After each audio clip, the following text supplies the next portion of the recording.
আসেন শেষ প্রসেস, শেষ পদ্ধতিটাকে ব্যবহার করে দেখি।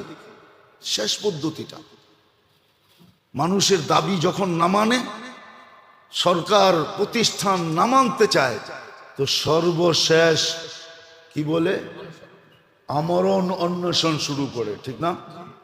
মরণ পর্যন্ত, ঠিক না? হ্যাঁ, আল্লাহ তো মরণ পর্যন্ত করতে বলে নাই। আল্লাহ বলছে তুই 10 দিন কর,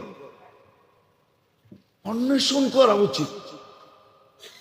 আল্লাহর ঘরে নিজেকে আবদ্ধ করা উচিত, এতেকাফে বসা উচিত। ঘরালাদেরকে বলা উচিত যে ঘরে বসো, ঘরে বসো, ঘরে বসো। পুরুষ মসজিদে বসবে। আপনি বলবেন বাচ্চারা কি করবে, বলে এটাই তো দরকার। তখন বাচ্চারা একদিকে বাপের দিকে তাকাবে, বলবে বাবা মসজিদে বয়ে গেছে, তুমি ঘরে বয়ে গেছো, আমাকে কি অবস্থা হইব? যখন বাচ্চা হাউমাউ করতে থাকবে, তখনই উপর থেকে আল্লাহ রহমত আসতে থাকবে। শেখ সাদি রহমতুল্লাহ আলাই লেখছেন, নাইলে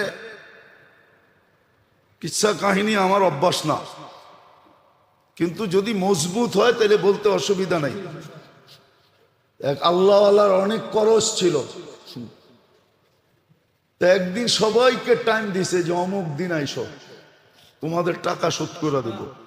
তো সকালে আইসা বসছে, তো বলছে টাকা দেন, তো বলছে বসো, বলছি তো দিব, আজকেই দিব, বসো। তো ঘন্টা 2-3 পার হয়ে গেছে, তো ওইখান দিয়ে এক বাচ্চা হালুয়া নিয়ে যাইতেছে আর চিৎকার দিতেছে, হালুয়া রাখবা, হালুয়া। হয় না, জিনিসপত্র বেচে ফেরি করা। তো বুজুর্গ ডাক দিছে হালুয়ালা বাচ্চাকে, তো দেখছে হ্যাঁ হালুয়া যতজন লোক আছে সবাইরে খাওয়াইলে হবে। তো বলছে সবাইরে হালুয়া দে। তো সবাইরে হালুয়া দেওয়ার পর আর হালুয়া শেষ। এখন বাচ্চা বলতেছে টাকা দাও, টাকা দেন। আম্মা পাঠাইছে টাকা নিয়ে যেতে, হালুয়া বিক্রি করে টাকা নিয়ে যেতে।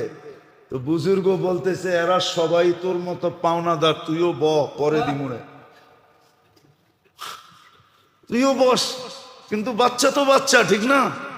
হ্যাঁ, বাচ্চা তো একটু পরে কান্না শুরু করছে, হাউমাও চিৎকার দিয়া কান্না শুরু করছে। তো যখন কান্না শুরু করছে, সময় বেশি দুঃখন অতিবাহিত হয় নাই, প্রত্যেকে জানি একজন আসছে বিরাট বড় টাকার গাঠি নিয়া, আর আইসা বুজুর্গের ঘরের ডাক দিয়া বলতে হযরত আপনার জন্য হাদিয়া।